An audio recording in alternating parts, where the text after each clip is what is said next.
Thank you very much. Mr. President, Mr. Secretary General, distinguished delegates, ambassadors, and world leaders, 7 decades of history have passed through this hall in all of their richness and drama. Where I stand, the world has heard from presidents and premiers at the height of the Cold War. We have seen the foundation of nations. We have seen the ringleaders of revolution. We have beheld saints who inspired us with hope, rebels who stirred us with passion, and heroes who emboldened us with courage, all here to share plans, proposals, visions, and ideas on the world's biggest stage. Like those who met us before, our time is one of great contests, high stakes, and clear choices. The essential divide that runs all around the world and throughout history is once again thrown into stark relief. It is the divide between those whose thirst for control deludes them into thinking they are destined to rule over others, and those people and nations who want only to rule themselves. I have the immense privilege of addressing you today as the elected leader of a nation that prizes liberty, independence, and self-government above all.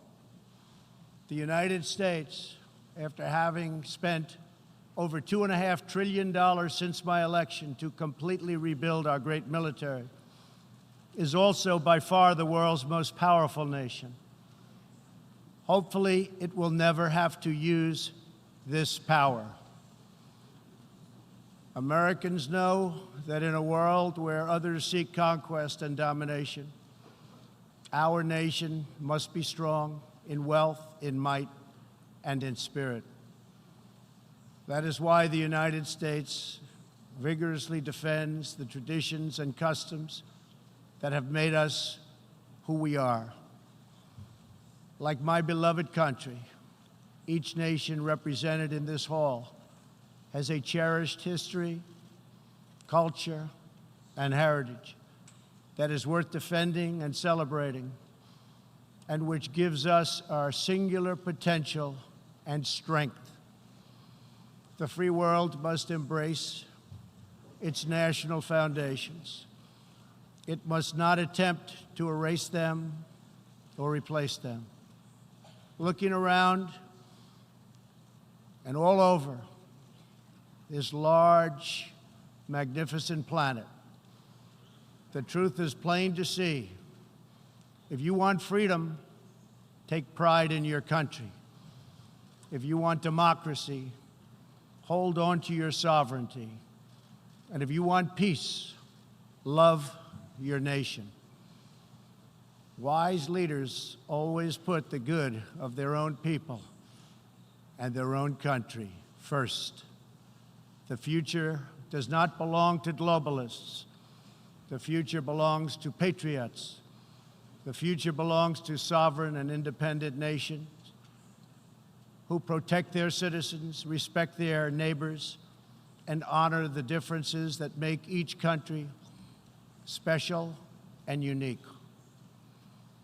It is why we in the United States have embarked on an exciting program of national renewal. In everything we do, we are focused on empowering the dreams and aspirations of our citizens. Thanks to our pro-growth economic policies, our domestic unemployment rate reached its lowest level in over half a century. Fueled by massive tax cuts and regulations cuts, jobs are being produced at a historic rate. 6 million Americans have been added to the employment rolls in under 3 years. Last month, African American, Hispanic American, and Asian American unemployment reached their lowest rates ever recorded. We are marshaling our nation's vast energy abundance, and the United States is now the #1 producer of oil and natural gas anywhere in the world. Wages are rising, incomes are soaring, and 2.5 million Americans have been lifted out of poverty in less than 3 years.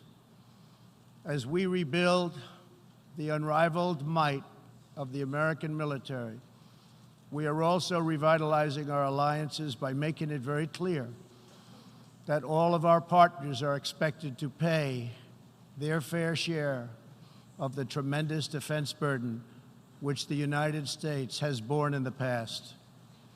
At the center of our vision for national renewal is an ambitious campaign to reform international trade.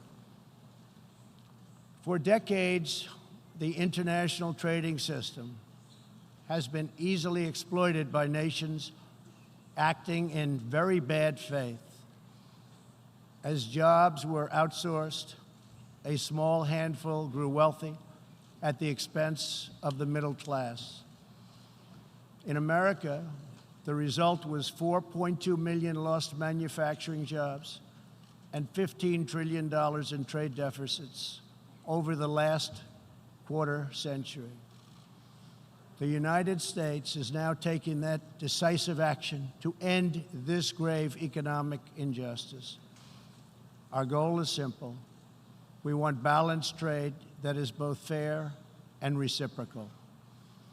We have worked closely with our partners in Mexico and Canada to replace NAFTA with the brand new and hopefully bipartisan U.S.-Mexico-Canada agreement. Tomorrow, I will join Prime Minister Abe of Japan to continue our progress in finalizing a terrific new trade deal. As the United Kingdom makes preparations to exit the European Union, I have made clear that we stand ready to complete an exceptional new trade agreement with the UK that will bring tremendous benefits to both of our countries. We are working closely with Prime Minister Boris Johnson on a magnificent new trade deal. The most important difference in America's new approach on trade concerns our relationship with China.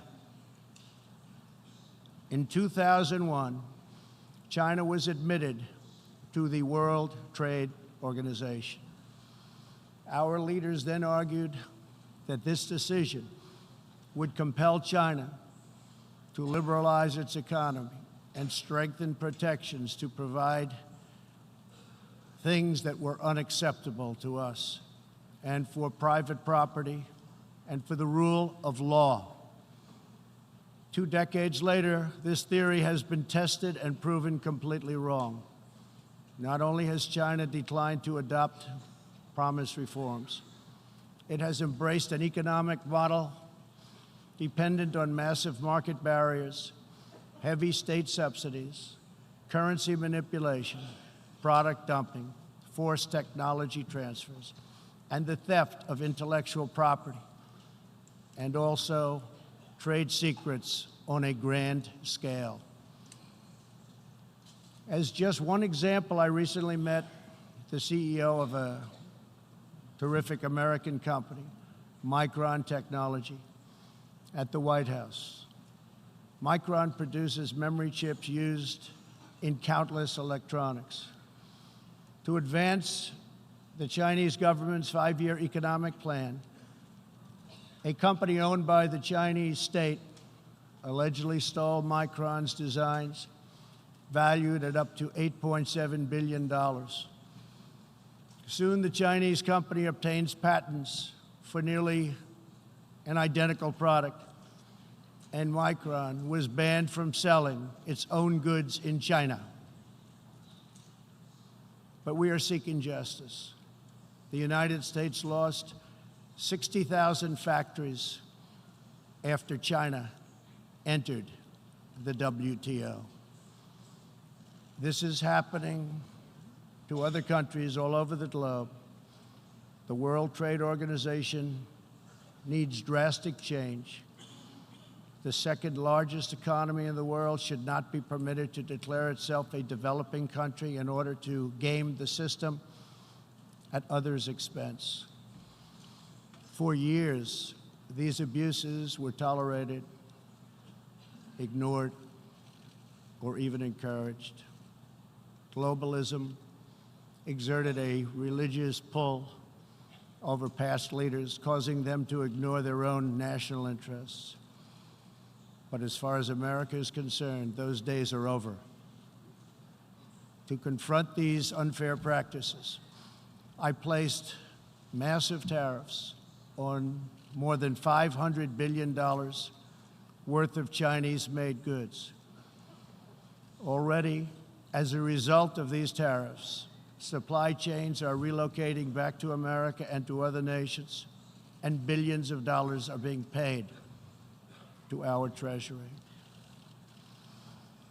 The American people are absolutely committed to restoring balance to our relationship with China. Hopefully, we can reach an agreement that will be beneficial for both countries. But as I have made very clear, I will not accept a bad deal for the American people. As we endeavor to stabilize our relationship, we're also carefully monitoring the situation in Hong Kong.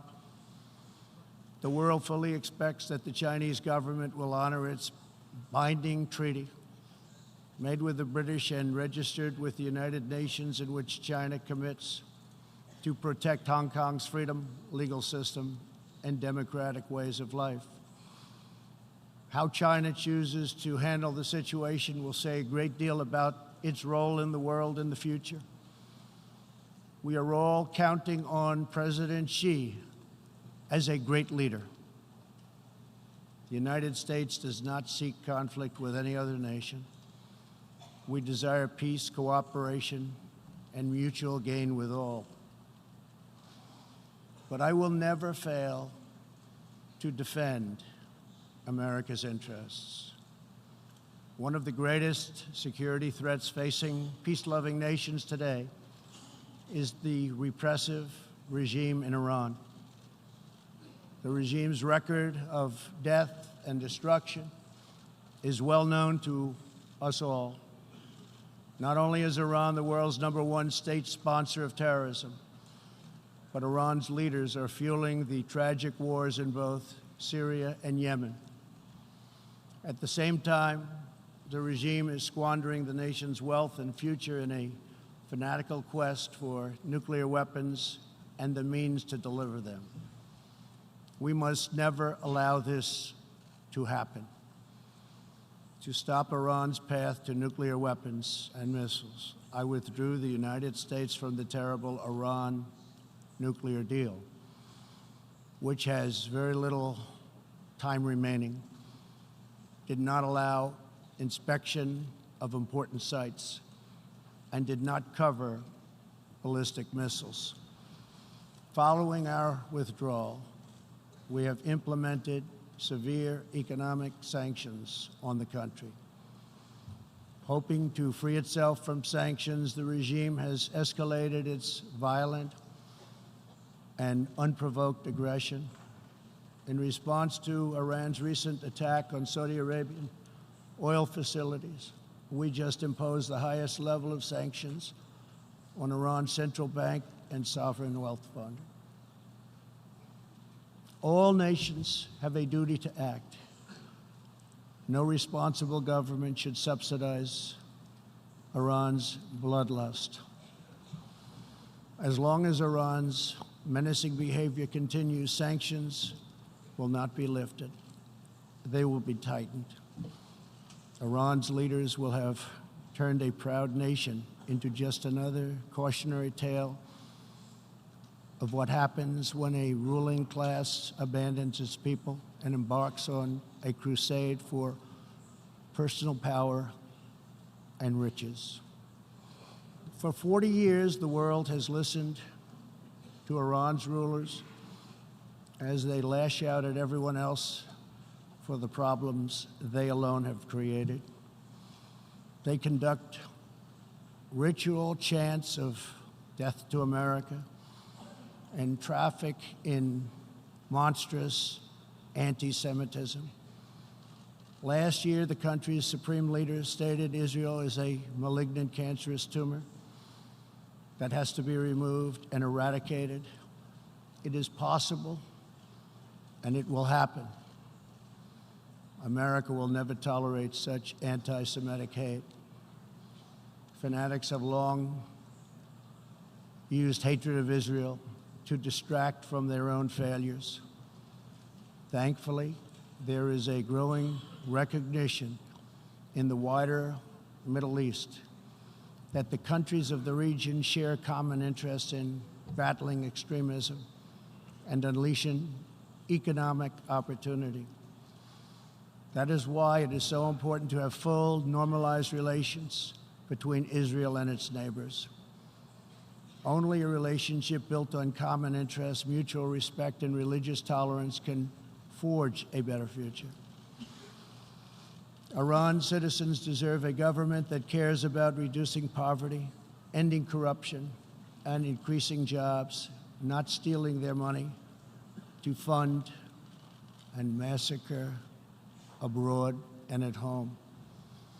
After 4 decades of failure, it is time for Iran's leaders to step forward and to stop threatening other countries and focus on building up their own country. It is time for Iran's leaders to finally put the Iranian people first. America is ready to embrace friendship with all who genuinely seek peace and respect.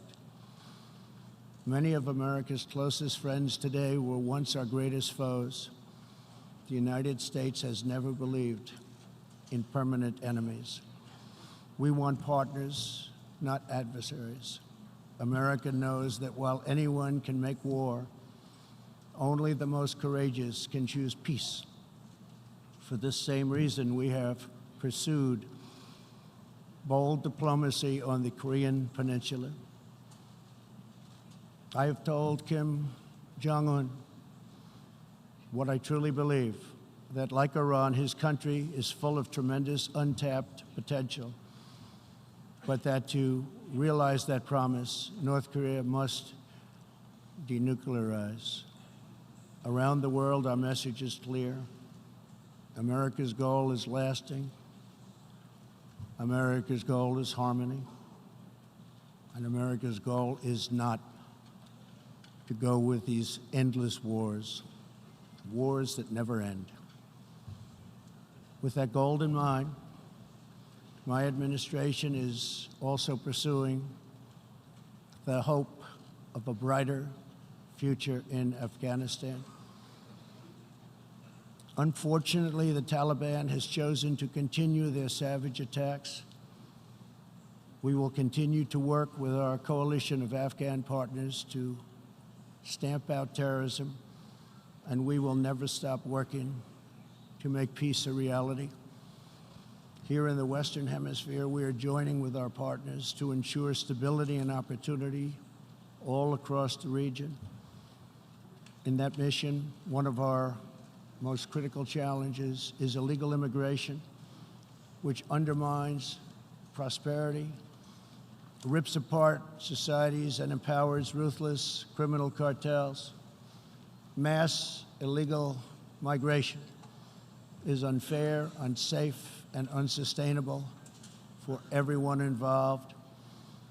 The sending countries and the depleted countries, and they become depleted very fast, but their youth is not taken care of, and human capital goes to waste. The receiving countries are overburdened with more migrants than they can responsibly accept, and the migrants themselves are exploited, assaulted, and abused by vicious coyotes. Nearly 1/3 of women who make the journey north to our border are sexually assaulted along the way. Yet here in the United States and around the world, there is a growing cottage industry of radical activists and non-governmental organizations that promote human smuggling. These groups encourage illegal migration and demand erasure of national borders. Today, I have a message for those open border activists who cloak themselves in the rhetoric of social justice. Your policies are not just. Your policies are cruel and evil. You are empowering criminal organizations that prey on innocent men, women, and children. You put your own false sense of virtue before the lives, well-being, and countless innocent people. When you undermine border security, you are undermining human rights and human dignity. Many of the countries here today are coping with the challenges of uncontrolled migration. Each of you has the absolute right to protect your borders. And so, of course, does our country. Today, we must resolve to work together to end human smuggling, end human trafficking, and put these criminal networks out of business for good. To our country, I can tell you sincerely, we are working closely with our friends in the region, including Mexico, Canada, Guatemala, Honduras, El Salvador, and Panama, to uphold the integrity of borders and ensure safety and prosperity for our people. I would like to thank President López Obrador of Mexico for the great cooperation we are receiving and for right now putting 27,000 troops on our southern border. Mexico is showing us great respect, and I respect them in return. The U.S., we have taken very unprecedented action to stop the flow of illegal immigration. To anyone conducting crossings of our border illegally, please hear these words. Do not pay the smugglers. Do not pay the coyotes. Do not put yourself in danger.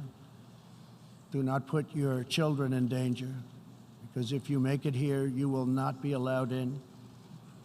You will be promptly returned home. You will not be released into our country. As long as I am President of the United States, we will enforce our laws and protect our borders. For all of the countries of the Western Hemisphere, our goal is to help people invest in the bright futures of their own nation. Our region is full of such incredible promise, dreams waiting to be built, and national destinies for all. And they are waiting also to be pursued. Throughout the hemisphere, there are millions of hardworking, patriotic young people eager to build, innovate, and achieve.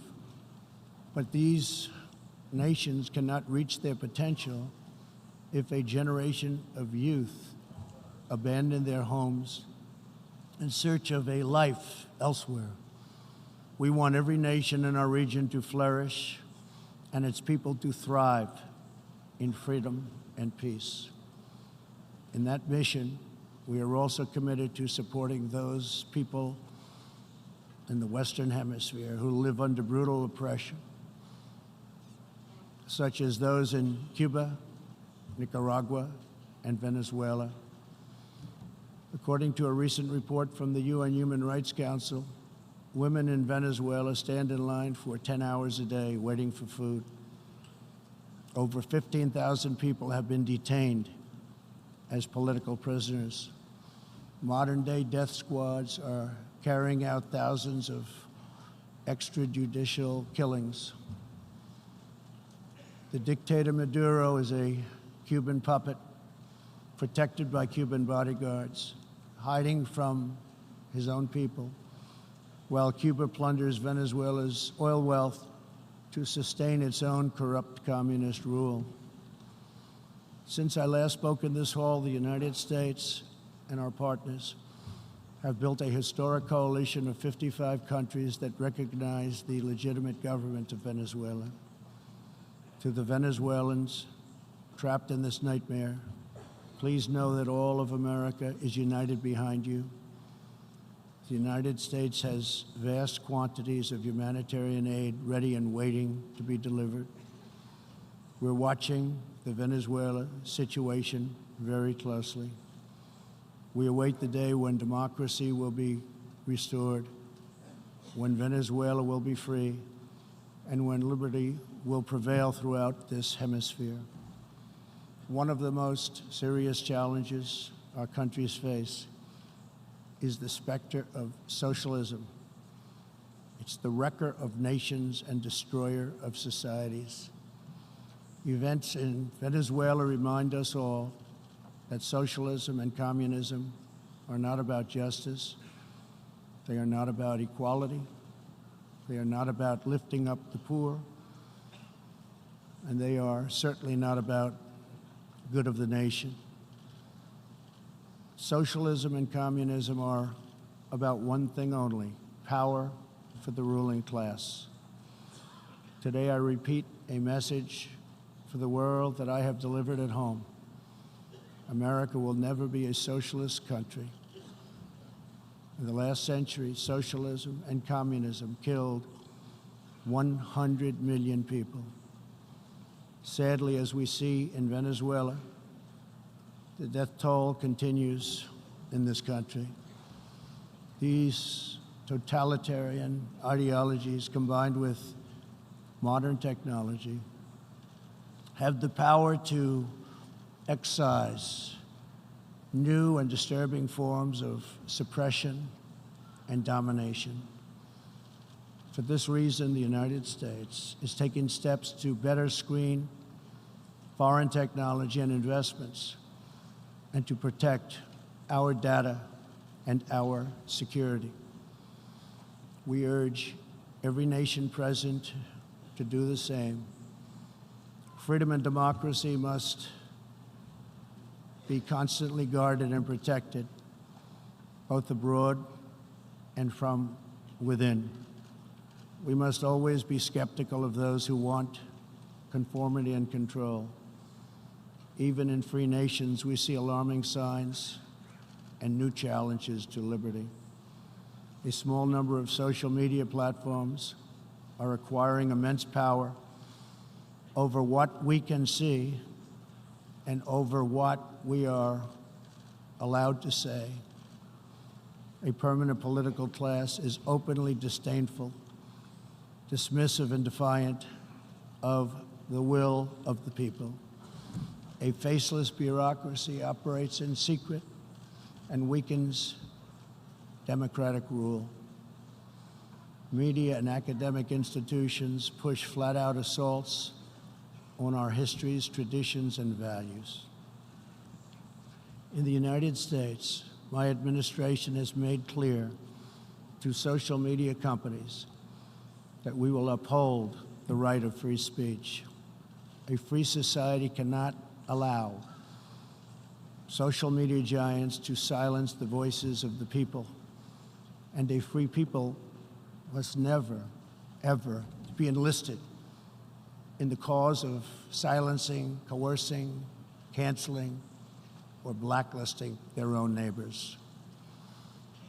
As we defend American values, we affirm the right of all people to live in dignity. For this reason, my administration is working with other nations to stop criminalizing of homosexuality, and we stand in solidarity with LGBTQ people who live in countries that punish, jail, or execute individuals based upon sexual orientation. We are also championing the role of women in our societies.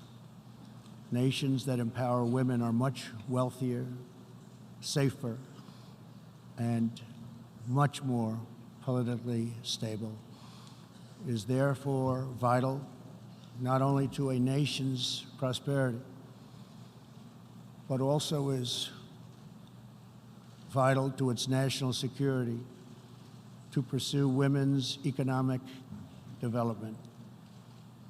Guided by these principles, my administration launched the Women's Global Development and Prosperity Initiatives.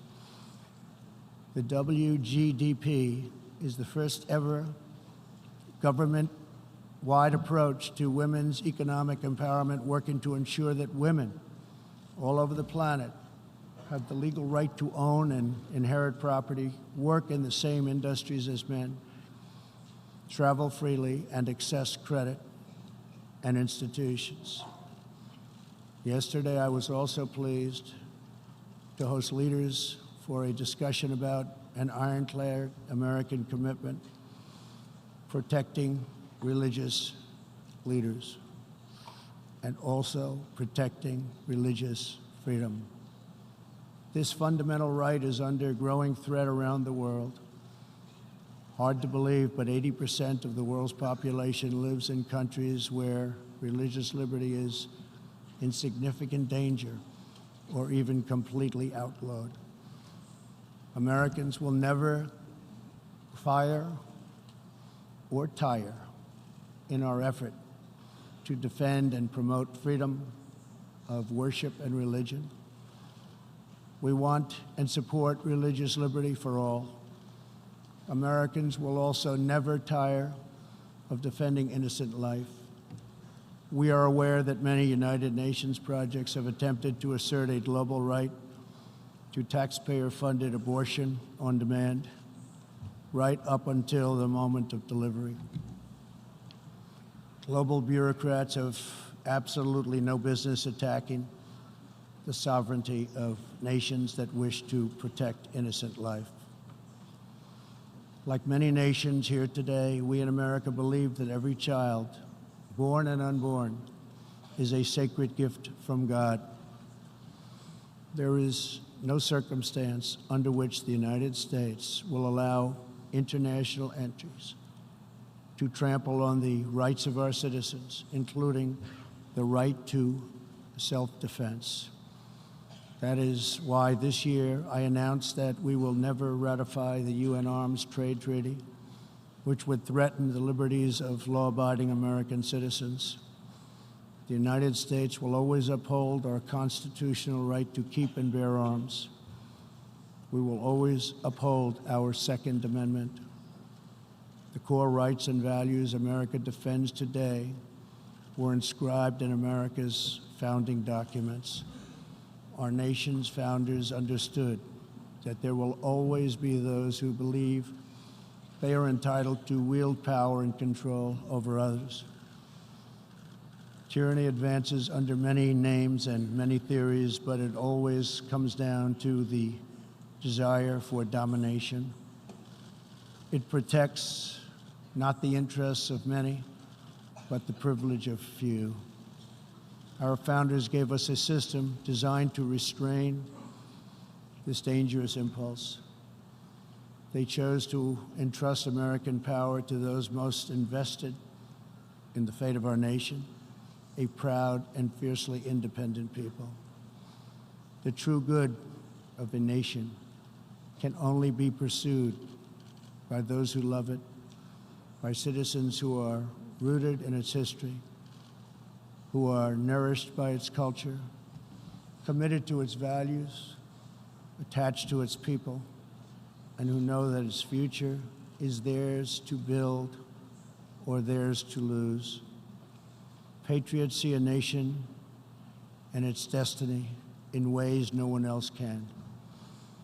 Liberty is only preserved, sovereignty is only secured, democracy is only sustained, greatness is only realized by the will and devotion of patriots.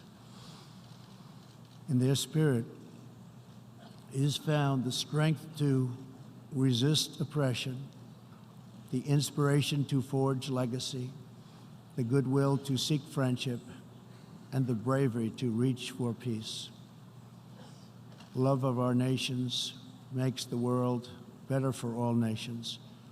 So to all the leaders here today, join us in the most fulfilling mission a person could have, the most profound contribution anyone can make. Lift up your nations, cherish your culture, honor your histories, treasure your citizens, make your country strong and prosperous and righteous, honor the dignity of your people, and nothing will be outside of your reach. When our nations are greater, the future will be brighter, our people will be happier, and our partnerships will be stronger.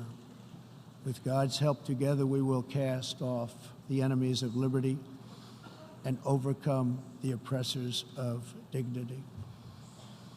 We will set new standards of living and reach new heights of human achievement. We will rediscover old truths, unravel old mysteries, and make thrilling new breakthroughs. And we will find more beautiful friendship and more harmony among nations than ever before.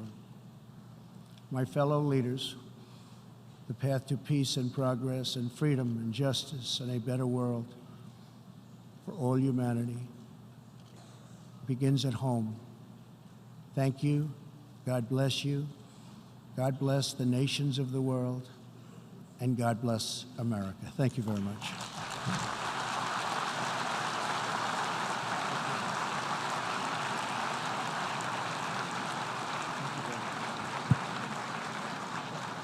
On behalf of the General Assembly, I wish to thank the President of the United States of America for the statement just made. May I request the representatives to remain seated while we greet the President, after which the meeting will stand suspended for 5 minutes before resuming to hear the next speaker.